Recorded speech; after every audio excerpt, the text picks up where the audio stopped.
If you ask a number of IT experts to define Web 2.0, you'll likely receive 24 different answers. In some respects, that's the point, the precise meaning is still up for dispute. This much is obvious: Web 2.0 signifies a significant change in the creation, sharing, storage, distribution, and manipulation of digital information. It will majorly affect how companies utilize the internet and enterprise-level IT systems in the coming years. Web 2.0, as the name implies, refers to a collection of next-generation internet technologies. These protocols and technologies make it simpler to build dynamic web applications, similar to conventional PC-based software. They're also quite friendly, enabling users to experiment with new methods of manipulating and interacting with information. Web 2.0 shifts processing power away from the desktop and toward the internet, resulting in less time and money spent managing PC applications. Web 2.0 tools, on average, are less costly than conventional software, and several are even free. Because they're web-based, all you need is a current browser to get started. Similarly, while conventional brick-and-mortar bookshops could only afford to stock and display a limited number of titles, internet retailers like Amazon found that overall sales of niche titles outnumber top mass-market sellers. In the new digital world of e-commerce, where counter space is no longer restricted, the enormous number of specialized books compensates for the higher sales of a few big titles. Electronic games provided an even more successful commercial example of user-created content. By providing basic programming tools with their games, many businesses discovered that regular players could develop modifications or mods and new scenarios that elicited as much or more interest than the original game, extending the product's lifespan sales. This approach worked particularly well with websites that offer player games and forums for sharing information and data.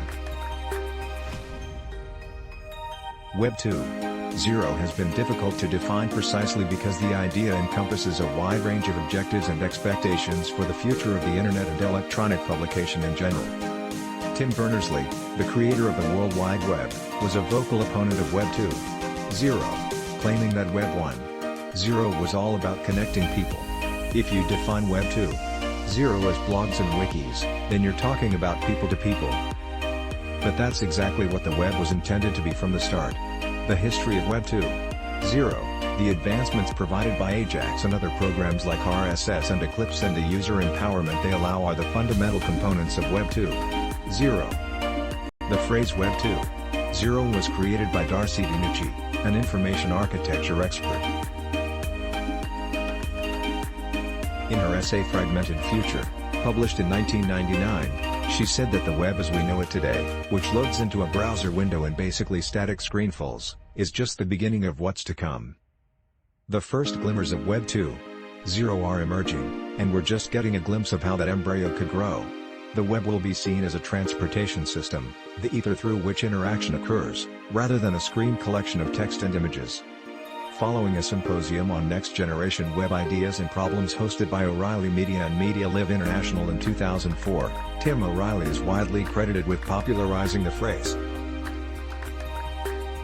Following this, O'Reilly Media has attempted to trademark Web 2.0 and hosts an annual conference with the same name.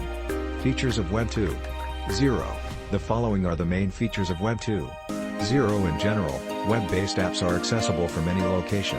Simple apps are designed to address particular issues. Content, not the tools used to show it, has value. Data can be easily shared. The distribution is bottom-up rather than top-down. Employees and consumers may utilize tools on their own. Social tools enable individuals to produce, collaborate, edit, classify, share, and promote information. All of this has far-reaching consequences for information technology and human communications in the future. Web 2.0 introduces new methods for huge groups of people to interact and share knowledge while simultaneously diminishing the significance of the PC as a platform for information delivery.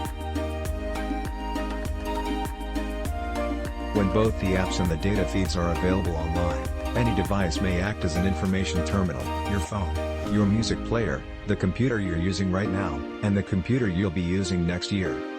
Web 2.0 not only makes all of this feasible, but it also makes it cheap and simple to implement. The positive elements. Web 2.0 is all about simplicity from a philosophical standpoint. In practice, it decouples computing from standalone PCs, which lowers software deployment and administrative expenses significantly. It uses open software protocols to allow for the unrestricted flow of data across various tools and users, minimizing the silo effect formed when data becomes locked in inside a particular technology platform or a functional group. Finally, Web 2.0 enables new kinds of problem solving that may offer company managers important ideas and insights since it fosters large-scale cooperation. The weaknesses. Web 2.0's hysteria may be off-putting and perplexing. Some seasoned engineers believe that Web 2.0 is little more than a trendy new moniker for a collection of technologies that have existed for a long time. Both of these critiques apply to any management considering Web 2.0 services for usage inside their organization. Because of the ambiguous nature of the phrase, some sellers may claim to be Web 2.0 to attract attention, regardless of how dynamic, interactive, or based on recognized Web 2.0 protocols their product is. Meanwhile, the inflow of venture money means that a growing number of Web 2.0 companies are hitting the market, but not all of them will succeed. Do research before making a significant investment in a Web 2.0 based product to evaluate the dangers and reduce your company's susceptibility to unpleasant shocks. What is Web 2.0 technology? Web 2.0 is a phrase that refers to a collection of websites and apps that enable anybody to produce and share online information or content. The ability to create, share, collaborate, and communicate is a major feature of technology. Web 2.0 is different from previous types of websites in the sense that it doesn't need any web design or publishing expertise to join, making it easy and simple for anyone to create, publish, or convey their work to the entire world. Due to the nature of this technology, it's a simple and widely held method to spread information to a small number of people or a large audience. The university may use these technologies to interact with faculty, students, and other academic staff members. It may also be a useful tool for connecting with students as well as research collaborators. Wikis, blogs, social networking, folksonomies, podcasting, and content hosting services are a few Web 2.0 applications. Thanks for watching. Please subscribe.